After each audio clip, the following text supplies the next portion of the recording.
Hi, Joanne. Hey there. How are you? I'm good. How are you? I'm good. I'm very good. It's a good Good. morning. We may be just the two of us today because Okay. nobody else answered. So I Oh, guess everybody's okay. got to get used to doing this not live. But I'm going to do it anyway because I'm going to then try to upload it to YouTube and start like a books section, you know, Mm-hmm. review section. So I'm just sharing that with you because you can stay for as long as you'd like, or if you'd like to leave because you've got other things to do, that's okay too. My feelings won't be hurt. Okay. I'm just sitting in the car, so Are you it's all good. My daughter's at the dentist, so I'm just waiting on her. okay? So how are you today? I'm good. It's been a little crazy. It's co-op day for me. We have a co-op of grains and Oh, uh-oh. Can you hear me? now I can. I Okay. lost you Yeah. for a minute. Yeah. So we have a co-op and it's every quarter. So they delivered to my house this morning. Mm. So So you, people pick up. all day long, people are coming in and out of and picking stuff up. Yeah. Yeah. Yeah. Well, I think that's kind of fun, especially in today's day and age, because you get to see people a little bit, right? Yeah. Get to say Yeah. hello. Yeah. Yeah. Yeah. So that's good. How's the weather down there in Georgia? It's It hotter than hell is. here. Yeah. Humid and hot. Yes, yes, that's the way it is here too. So I was in a meeting this morning and we were asked the question of what are you most grateful for today? And we all said air conditioning.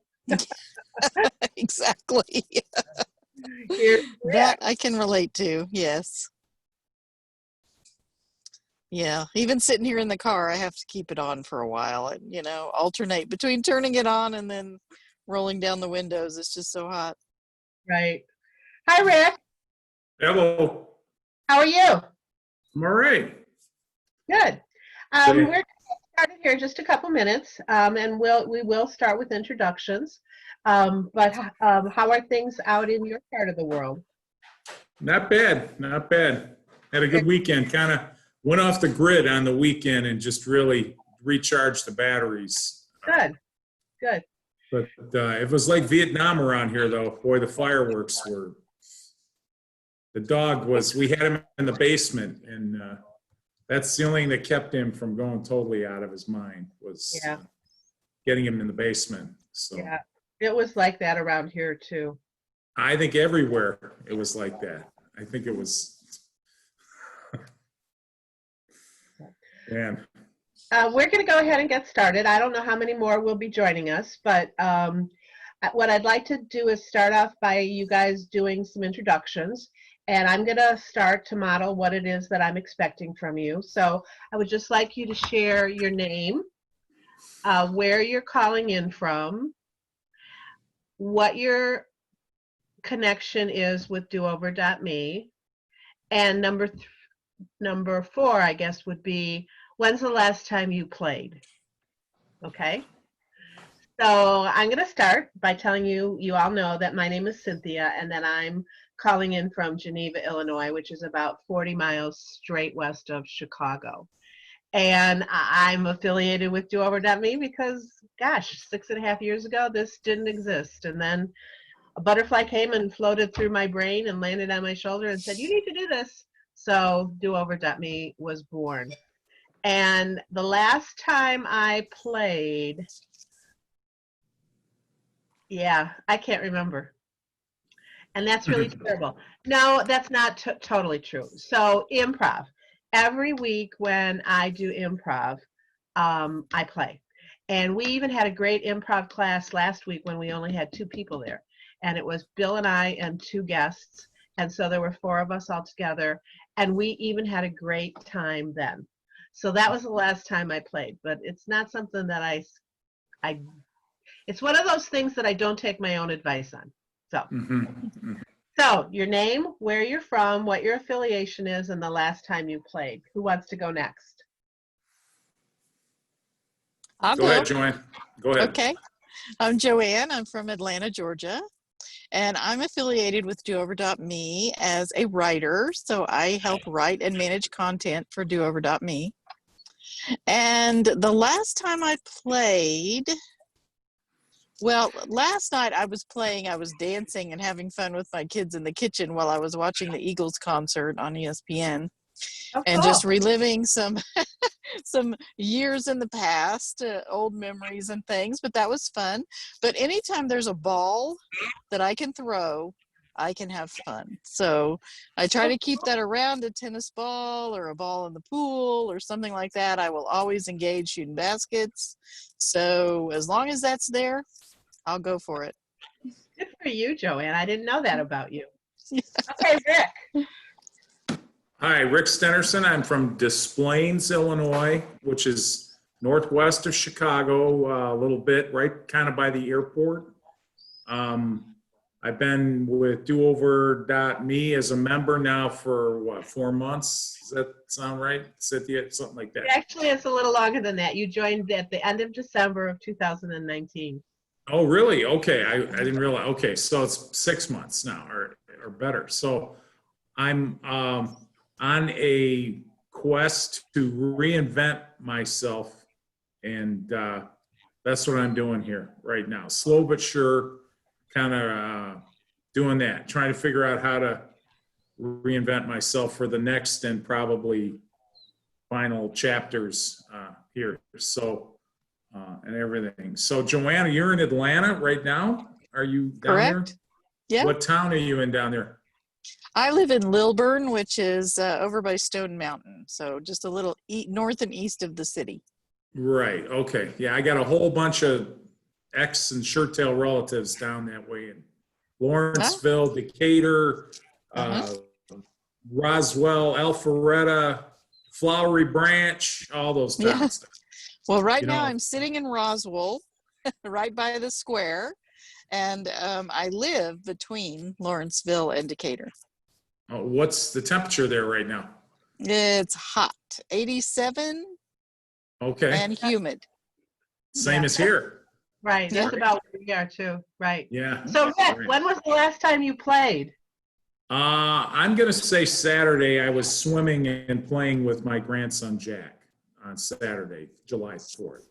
That's, I guess you'd call it I don't count watching TV as play. That's kind of like dead head time, So, okay. So I'd say Saturday, right. So every month, do-over.me picks a theme for the month. And last month we talked about pivoting. And this month we're talking about the intersectionality of work and play, getting the right balance that everybody talks about in their life. And we're using one of my favorite books, which is this. It's called Play, very appropriately. And then the subtitle is How It Shapes the Brain, Opens the Imagination, and Invigorates the Soul. And it was written by an MD, Dr. Stuart Brown. And it's short, it's not very bit long, and it's very accessible, and it has both the research behind why play is so important, and it also has a lot of real practical ideas about how to bring play into your life. And it also has some really fun references to some videos that you can find online about not only other people playing, but about animals playing together, which is just fascinating. So we're going to start off today with one of the quotes that he uses from his book to say that play is fun, but it's anything but trivial. Play is a basic biological drive, and it is as integral to our health as sleep or nutrition. And when we are open to play, we are open to the possibility and the spark of new insights. So just by that quote alone, you can understand why it's really important to play all through your life. And so here I am talking to you and talking to myself first and foremost about why play is such an important part of our lives and why we have to figure out a way to get our lives centered around the right balance of play and work. So we're going to start out and we're going to dig in a little bit to the basic what is play and why do we do it. So the first thing that you need to know is that play is, especially for children, not necessarily a chosen activity. Play is something that just happens, especially as babies. I mean, Rick has a new granddaughter who's, what is she now, about 3-4 months old? 4 months. So, Just and turned then he's 4 months. got a grandson, and your grandson is like about 3? Two and a half. Okay. Yeah. That was pretty close. So, you know, if you, and I'm sure Joanne, you know, you remember when your children were that little, you know, if you watch what happens to a child from the day they're born until their first birthday, I mean, I know how it happens. I've been there, I've done that, you know, and yet I think it's the most incredible miracle that we all have the ability to be a part of, to watch it happen, to watch it develop. You know, these kids are born, basically, these babies are just blobs, and everything that they do between that day they're born and their first birthday, they have to learn. They have to put their bodies and their minds and their hearts and their souls into learning how to do everything. And the transformation is just a miracle. So when you look at that, you start to realize that play, especially for babies, is not optional. It's something that they're hardwired to do. And there's a reason for that. And like I said, this book is filled with a lot of those reasons, the research. Trust me when I say that it exists. This isn't something that somebody just dreamed up. So it's a primal activity. It's something that, as I said, there's links to videos online where you see animals playing. So you don't even have to be a human being with a mind in order to be able to benefit from play. The animals do it too. So it's pre-conscious and pre-verbal, and we all are born into the world with the ability to play and the need to play in order to be able to grow and to learn. So what is play exactly? It's really kind of hard to define. And some people say it's like whoever that guy was that said pornography, well, you'll know it when you see it. Well, that's like play, kind of, in the sense that play, you know it when you're doing it, you feel it, you feel that experience. And a couple of the characteristics that people talk about when they're fully in that flow mode of playing are, it's apparently purposeless. There's not necessarily a reason for it other than simply to have fun. You know, as you get older, it becomes more voluntary. You know, as we grow up, we lose that ability to do it involuntarily, and we find we have to volunteer in order to play. We all have some degree of inherent attraction to play. You know, it appeals to all of us, even if it's watching other people play, like with sports, or watching your kids goof off, or watching these animal videos, cat videos. That's a great example. You know, we have an inherent attraction to watch these silly cat videos. Why? Because they're animals that are, you know, doing the human equivalent of laughing and playing and just having a good time. So the other thing that is one of the characteristics that people talk a lot about play is that you lose a sense of time. You're free from time constraints. So one of the things I like to say about our improv classes online is it's an hour of guaranteed fun and laughter where you'll forget all about your to-do list and what's going to happen next, and bang, bang, bang, bang, bang, you're laughing and engaging and having fun, and all of a sudden an hour is gone. So when we're fully in the flow of play, most of us lose that sense of time. We have also a diminished sense of self. Now, this is a little tricky because there are some things like sports, which we're going to talk about later, and some people who are so highly competitive that even when they're playing, it's hard for them to lose their sense of self. But generally speaking, when two people get together or a group of people get together, what happens is you become less important, and the group experience is what becomes most important. Again, to use improv as an example, a lot of people say they're nervous and they don't want to be on stage and they don't want to be singled out and they don't want to be put on the spot. And that's why they hesitate to get involved in improv.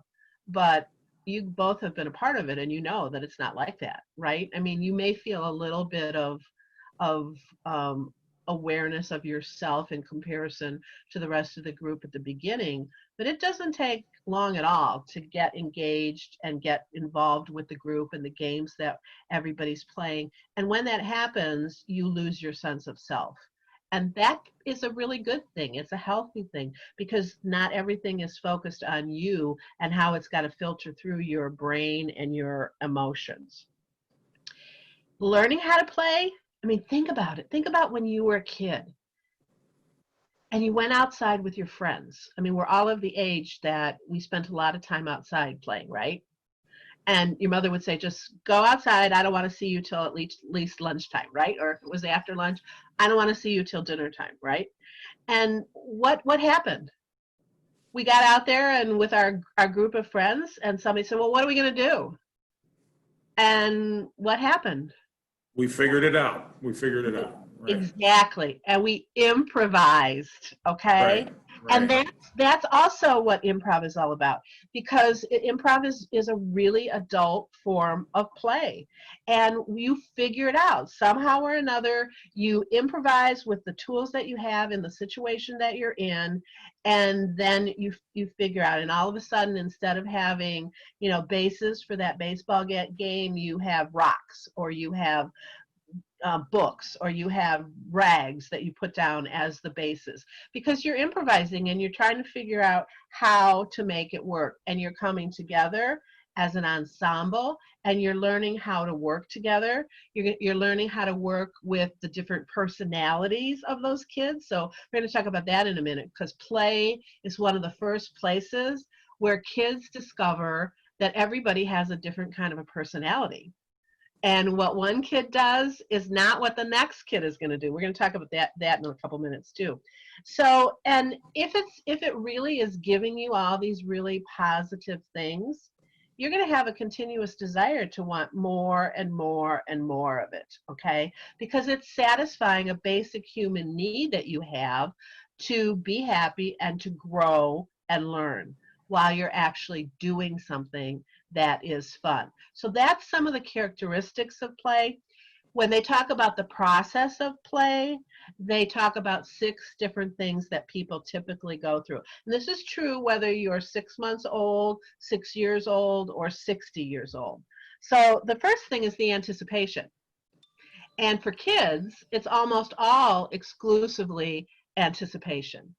For us, because we've been in situations where what we anticipated didn't always turn out as well as what we would have liked, sometimes that anticipation is tempered with anxiety.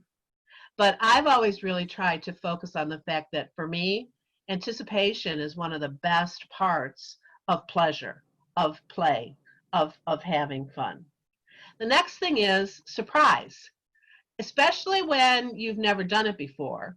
But even if you have done it before, because nothing is ever exactly the same, the ingredients come together in a different way. So as you begin to start experiencing play, whatever play is in that moment for you, what happens is that you're surprised. You're surprised by all the different things that are coming into play and the happiness that you're giving. And at that point, you realize that you're having fun and that you are feeling pleasure. You understand how important those feelings are. And that understanding and that experience of the pleasure that you get from playing gives you strength. It builds your confidence. It builds your poise. It helps you feel not like a beginner again because you're learning how to do something. And overall leaves you with a really, really good feeling about yourself. That's what's happening when those kids are on the playground. That's what's happening, in intramural college games. That's what's happening when Joanne is throwing that ball. And interesting that the choice that you made, Joanne, I don't know if you've ever thought about this, but when you have a ball in your hand, you can't do that by yourself, can you? I guess you could if you threw it against a wall, but that's not usually what most people think of when they're thinking of throwing a ball. What do you think of, Joanne, when you think of throwing a ball? Uh, hmm. I don't think too much when I'm throwing it. I mean, I'm just it's just a repetitive good activity, Let I me mean, you're rephrase just, it. Let me yeah, What do you need in order to be able to throw a ball? yeah. Well, you need the ball and you Right? need a receiver or Right. something to throw it back to you. Yeah, Right. Even that wall acts as kind of a receiver, but it's better right. if you have a person or an A animal. person, a person's more unpredictable. So that Yeah, really is more fun. that's true. But any one of those things, is going to be important to what you're doing, because in this kind of a situation, you're showing how you're engaging with other people. And it gives you all these incredible opportunities to read other people and read the social cues that they're giving off in their body language, to imagine possibilities and to do, like you said, Rick, improvise, figure it out somehow or another. You start to understand that behavior has consequences, right? If you throw a ball and you hit somebody with that ball, what's going to happen? Mhm. You know, Right. any go ahead, Rick. No, I was just going to say it. Oh, I thought you were going to say I'm something. just affirming what you're saying. Yes. Yeah. So when you hit somebody with that ball, what happens? They can get mad. They can be hurt. They can cry. They can, Laugh. they can Yeah. laugh. Certainly, if you throw and hit them with a baseball, a Yeah. baseball ball, one of those hard league balls, it's going to be Right. a lot different than if you throw a water balloon at them, right? When you're in the Right. pool with Right. Jack. So what kids are learning, and adults too, is that every action has a consequence. And that's one of the things just to veer off topic for a minute, is that, when you talk to parents about raising children, this whole idea of helicopter parenting, hovering above the kid all the time, and then lawnmower parenting, always going in front of the kid to guide their path. Those things are not great for kids, because it doesn't allow the kid to experience for themselves the consequences of their actions and behaviors. If there's Mhm. always an adult interfering between what the kid is doing and what the consequence of that is, then the kid is really not learning how to manage all that. So that's a really big part of play for kids too. It also helps you to wire your brain differently. When you're throwing that ball, Joanne, even though you may not be thinking about it now, you're unconsciously thinking about, okay, I've got a ball in my hand, and let's say you've got a little league ball in your hand and you want to get it, 50 feet. You have to think, even unconsciously, about how you're going to throw that ball. If you've got a wiffle ball in front of you and you've only got to get it 6 feet, you've got to think about how you're going to throw that ball differently, right? So what it's doing is teaching your brain to put together these different cognitive pathways in order to be able to do things. And then some people would say, well, what does that have to do with, my job as a data technician, and inputting data into computers all day long? What it does is it teaches you how to use your brain in different kinds of ways. It teaches you how to connect the synapses in your brain in a different pattern, and know that in doing that, that's an option to try to solve problems. Okay, so it's all connected, and it all means something. And that's one of the reasons why, when you look at kids right now who grow up in situations where they don't have a lot of money and they don't have a lot of access to things and they don't have good adult role models, the poverty that is caused by the lack of those resources is part of their deficiencies. But the other piece of it is the inability to play. Because those kids, I guarantee you, are not spending a lot of time playing. And if they were, they would be learning more. So when you look at societal problems, that's why one of the reasons why they're so incredibly difficult to figure out, because there's just so many different layers of things that you have to be conscious of. So I'm going to just stop for a minute before we talk about personalities in play and ask you guys if you have questions or comments that you want to share at this point. No. I'll share this story. I read about this. This was about 10 years ago, I guess, I think the town was Wilmette or maybe Winnetka. It's a suburb of Chicago North. Park District was there.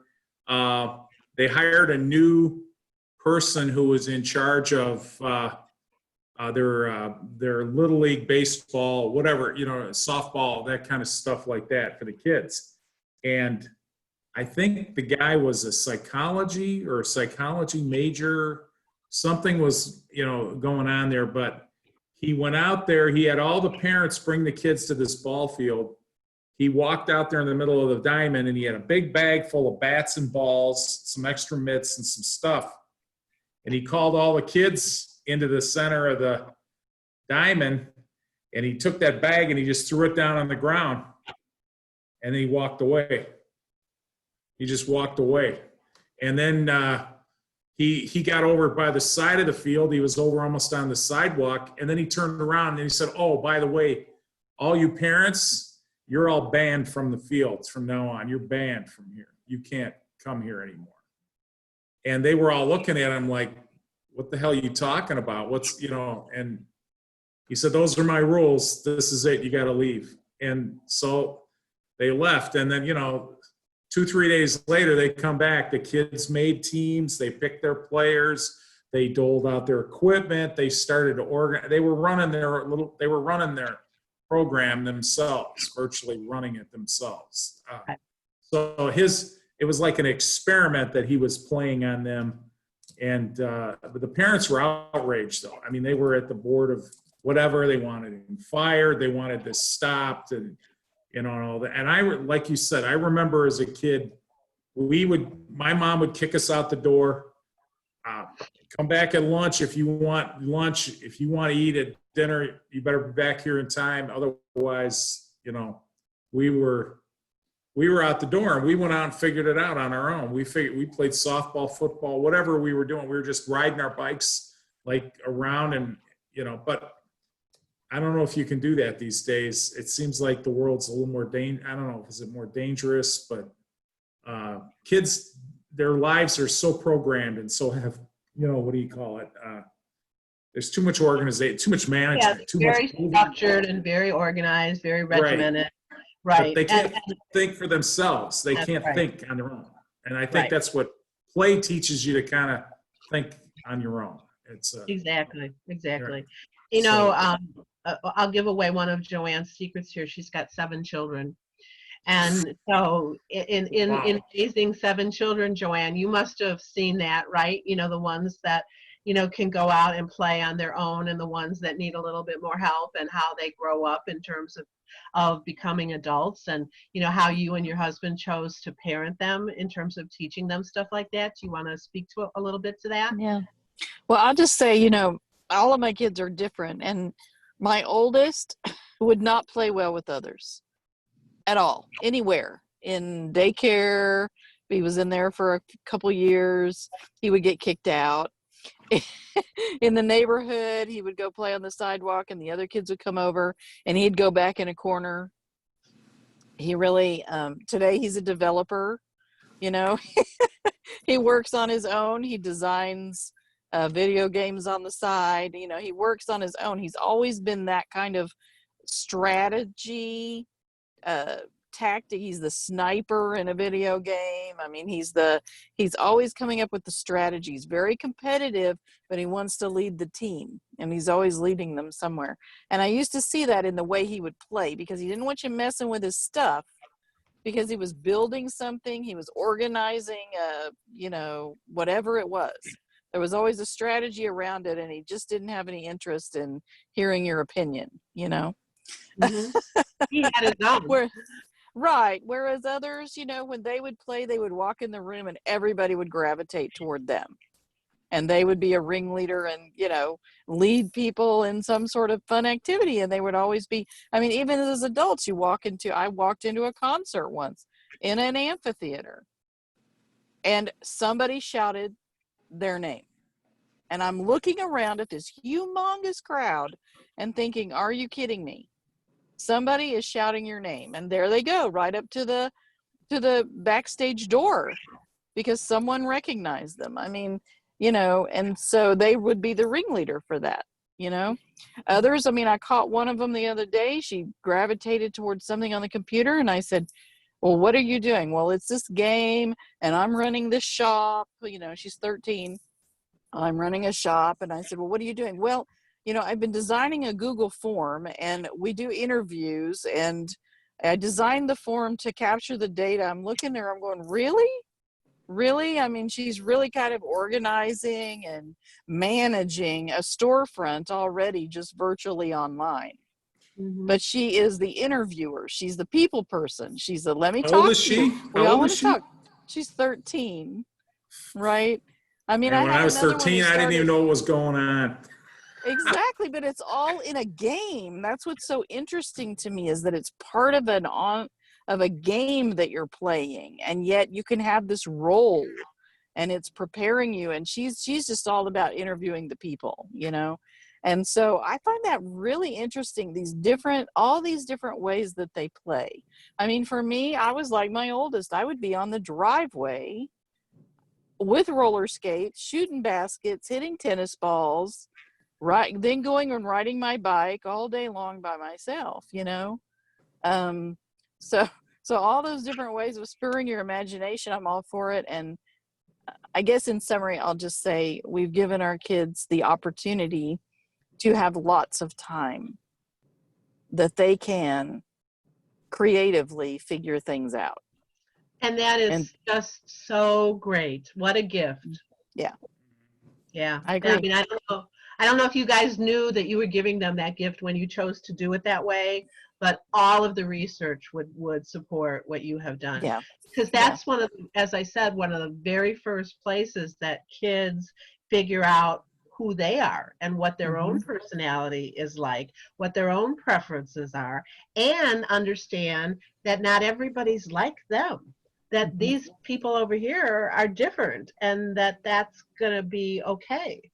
And so one of the things that people, again, if you fast forward it to the work that we do at do-over.me when we're working with people like success, every book on success that you ever pick up and read, one of the core components of what people say is necessary for success is a good understanding of yourself. You have to be really self-aware.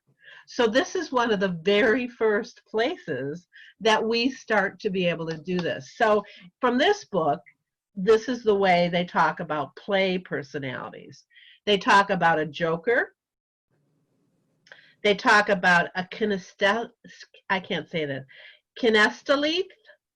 someone who plays through movement. Maybe you were partly like this, Joanne, because you talked about a lot of doing a lot of things. The explorer, somebody who's always off on their own, kind of looking into the possibilities of different things, researching new areas, learning about whatever it is they've decided. The competitor, who has specific rules and specific measures and specific structures that they have to meet, and they're always trying to, get better and better at it. And then there's the director. I think you'll probably recognize this one. This is planning and executing events and organizing and telling everybody else how to do things. Do you recognize that one? And then there's, hold on a second, there's the collector. these are kids. I mean, I just had one, and she wasn't like this, but her father was, and I can only imagine what that household was like. Did you ever have a kid who just had not one rock, but he had a whole rock collection? And you're like, Johnny, tell me about all these rocks. And they could tell you something different about each one of those rocks, even though they looked exactly like the same rocks. So those are collectors.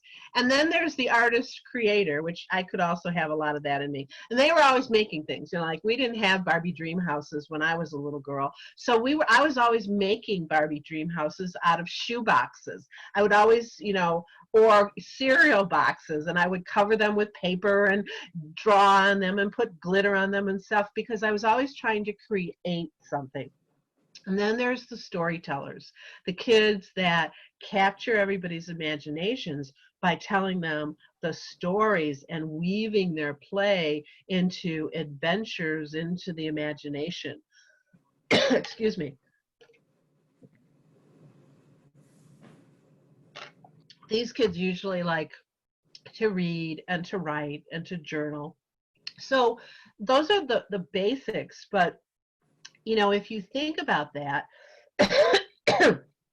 if you, as a kid, and you think about when you went outside, like you said, Rick, and you just had to figure it out with your friends, and you look back, especially if you have the luxury of being friends with any of those people still, you can start to see, even when they were really little people, little kids, the beginnings of their adult personalities in how they played. Right. Yeah. So one of the things that I think is really interesting is if you spend a little time with your kids, like you, the stories you shared, Joanne, about, you know, your kids being different. And you're right, everybody's different. Even kids within the same family are different, right? Like you illustrated. And the reality is, if you spend time with each one of them and you get to understand what they're like and what their strengths and weaknesses are, it really is very helpful to you as a parent as you guide that kid growing up, in order to be able to make suggestions and show them alternatives that, you know, from your older, more experienced and educated perspective, are going to fall into the kinds of things that you think that they're going to be wanting to get involved with, right? So it also helps us as adults, when we look at our own patterns of play, to do that very same thing for ourselves. You know, it's part of what we do with the Clifton Strengths Finders by Gallup. You and I've talked a little bit about this, Rick, and I think you took the Gallup Strengths Finders test, didn't you? Yeah. Yeah. Do you remember what your top 5 are? Oh, off the top of my head, no, they're in my folder there, right? Aren't they? Okay. But, So yeah. here's why this is important. 2 things I would say. Number 1, I would encourage you to look up your folder, and I would encourage you to look up what your top 5 are. And with your understanding of what those top 5 represent, think back about what you were like as a young boy and growing up through the years, and what your play personality is. You know, are you a storyteller, an artist creator? Are you a collector? Are you a director? Maybe you're a competitor, an explorer, a kinesthetic, or a joker. You know, which one of those, and how does that show up in your adult strengths? And then the question that you ask is, how does that show up in the work that I do? Because it goes back to what we say at do-over.me. If you always lead with your strengths, then you're always going to be in a position of being able to feel happy, fulfilled, and engaged in your work situation. But if you don't know what those strengths are, then it's a crapshoot. You know, if you hit it, you're lucky. But if you don't, you're miserable. Okay? So as you're going through a transition, you know, the questions that you should be asking yourself are, what are my natural strengths? How do I want to use my play strengths in my work? Am I doing that now? And what kind of a job would I have to have in order to make that happen? And then how do I get there? How do I get there to get that kind of a job? So the one thing that I want to leave you with, every talk like this, whether it's a Facebook Live or a book review, we try to give you something that's going to be a takeaway, something that you can put immediately into practice so that you can have a proven practical and professional tip that's going to help you better your situation. So today, what I want to share with you as the takeaway is that according to Dr. Brown, and many other people will agree with him, the opposite of play is depression. Now think about that for a minute. And think about the world that we've lived in for the past 3 months. There are more depressed people today than there ever have been. And there was a whole lot of depressed people on February 1st when all this stuff was just getting started. If one of the antidotes to depression can be play, then there's absolutely no reason that any of us should be as depressed as we are. Because all of us, regardless of our situations in life, have some access to play and playful activities. So the takeaway here is two-part. Number one, make a list of all of the things that you see as play. Throwing a ball, roller skating, swimming with your grandkids. I remember when I first met you, Rick, you talked a lot about fishing. What are the things that are play for you? Make a list. And then here's the one that you absolutely positively have to make happen, and that is it has to get on your calendar. It has to get on your daily schedule. It has to get on your timesheet, okay? I know people look at me and say, timesheet, you know, it's like, why would I keep a timesheet? You know, I'm an adult. I can do what I want when I want. Well, yes, that's true.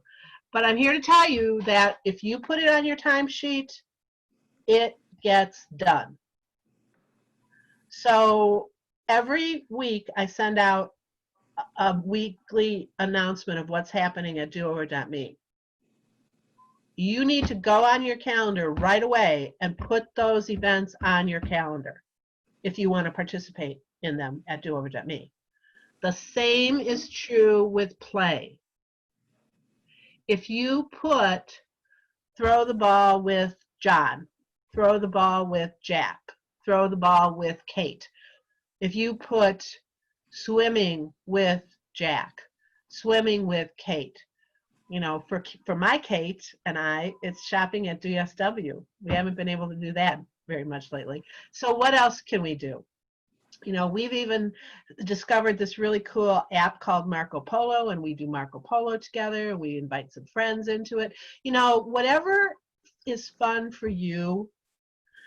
What I'm telling you is the takeaway for today's conversation is that if you want to minimize or even eliminate your depression, you have to engage in play. And the only way that you can consistently engage in play is if you, number one, know what play is for you, and number two, put it on your calendar and make sure that every day, even if it's for 15 minutes, that you play. And what I'm telling you is that at the end of the day, if you're going to do that every day for 7 days, you're going to have happier weeks. But you have to get in the habit of it. And when you have a reminder set on your calendar and that little alarm bell goes off and says, Cynthia, it's time for your prayer today, your afternoon prayer. Cynthia, it's time for your afternoon play. You tend to honor it much more than just trying to remember to fit it into a crazy busy schedule. So I hope that you guys will take that to heart and try it. And then let me know how it works. And I'll tell you, I'm going to try it too, because I got a lot of things on my calendar that pop up to remind me, but play is not one of them, except for improv. And I'm going to change that. Right today, I'm going to change that on my calendar. And I'll let you know how it goes, and I hope you'll let me know how it goes. So in closing today, what I want to do is just remind you, and I don't have to tell you guys this, but I'm Cynthia Wade, and I'm the founder and managing director at do-over.me.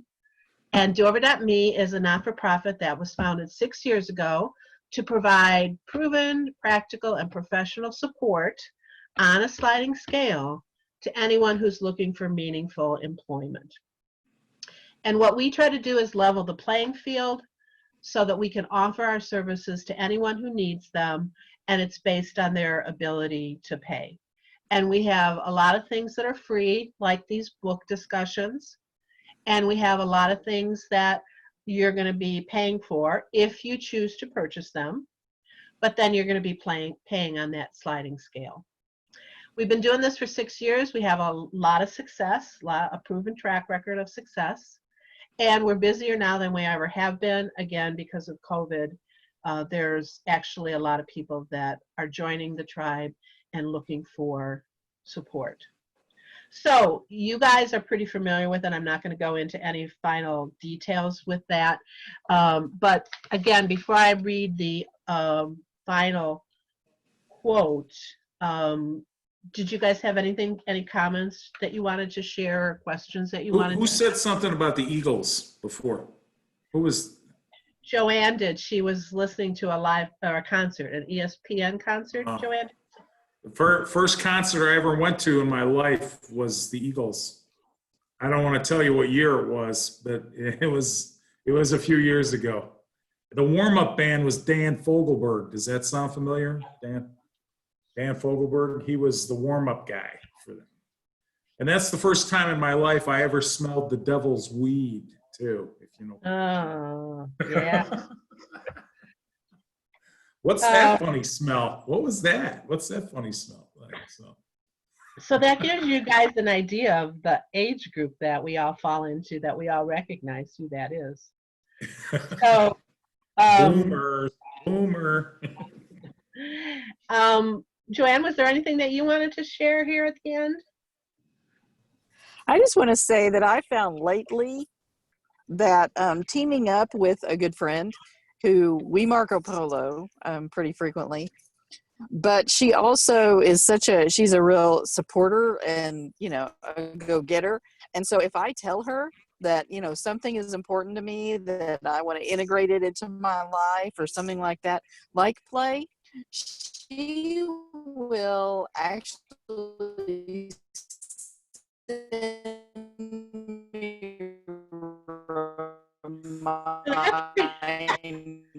Oh, Joanne, it sounds like so we'll just come up with a sport. It could be a dog, it could be, I don't know. Do I? Am I breaking up? All of a sudden, your voice got really slow and drawn out and sounded like but now you're back to normal again. Okay. Well, she'll just text me one of those symbols. We'll decide on one, and I'll just say, this represents this thing right now. And she'll just text it to me throughout the day, as a reminder. Have you done this? Have you done this? And then I'll check in at the end of the night. Yeah, I love it. Great idea. And hey, Rick, tonight is our next Pivot Points team meeting. And remember 2 weeks ago when we had our first one and you met with Lisa and I, and we talked about supporting each other? Yeah. So tonight when we get together for our Pivot Points team meeting, we're going to have to talk about that. How did you support? Because that's exactly what we talked about, Joanne. How can we be a support for each other outside of the times that we're normally scheduled to talk to each other? And that sending just a little word or a little emoji or, is a great way to just trigger that memory. Oh, did I play today? Oh, did I say my prayers today? Oh, did I walk today? Did I drink my water? Whatever it is, that's a great, great tool to use. So thank you for sharing that with us. I really, you really feel supported. I'll just say that. I feel like I'm connected to somebody and they're giving me they remembered to send it and we're connected and I it's like a little rah-rah, Yeah. Yeah. Yeah. That's great. There was one thing I forgot, so I'm going to go back for just a little minute. Remember when I talked about those online videos and I said I was going to share a little bit? Well, this book is filled with different suggestions, but one of the ones that I really liked was this story that he tells about a musher named Brian Ladone, and it's spelled Ladoone, and he's a Canadian musher, which means he runs dog sleds up in the Canadian wilderness or the Alaskan wilderness. And he's telling this story in the book, and then it leads you to the online video of his dog named Hudson. So the way that these mushers did it is they when they stop for the night, they settle themselves in and they settle their dogs a little bit further away from them on the periphery. And they do that in order to be able to have the dogs be kind of advanced warning signals for what's going to happen. And he tells this story about this one day when they were up and he was getting, breaking camp and getting things going. And he saw this great, big, huge white polar bear approaching the dogs. And this dog named Hudson was the one that the bear was obviously going for. I don't know, because of his position or something. And the guy who's telling the story, Brian, the musher, says, "Oh, that's one dead dog." Because this great big huge bear is coming after this dog. And he said he was shocked because the dog decided he was going to play with this great big huge bear. So he went down in that position that dogs go in with their paws in front of them and they're low and their butts are up in the air, which is the classic come on let's play position for dogs. And anyway, Chase me, come and chase me. Yeah. Yeah, Right. or Yeah. whatever. And what's so cool about the rest of the pictures and the story is that the bear responded positively to that invitation to play, and Hudson lived to bark about it the next day because the bear did not attack Hudson. The bear played with Hudson, and it's just such an incredible story. So I would encourage you to go online. I bet it's on YouTube. I'm sure I've watched it at one point. It's Brian Ladone, and it's Ladoone, Hudson and the polar bear. And see if you can find the story, the video on it. And it's a great video. So anyway, we're about at the end of our time here today. So I want to close with one more quote. And unless you guys have a last minute comment or observation, last chance. Oh. Okay. All right. So here's what we're going to end with. To really regain play in your life, you will need to take a journey back into the past to create avenues for play that work for you in the present.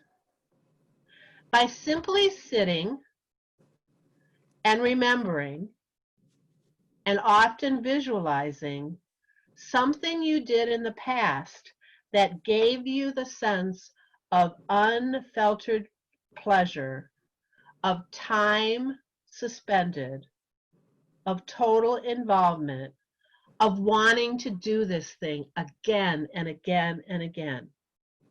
Remember how that made you feel? Remember that feeling and feel that emotion and hold on to it, because that's what's going to save you. The memory of that emotion is going to be the life raft that keeps you from drowning, the rope that lifts you out of your play deficient well. So it was really fun to be here with you guys today. It's one of the things I enjoy most doing in life.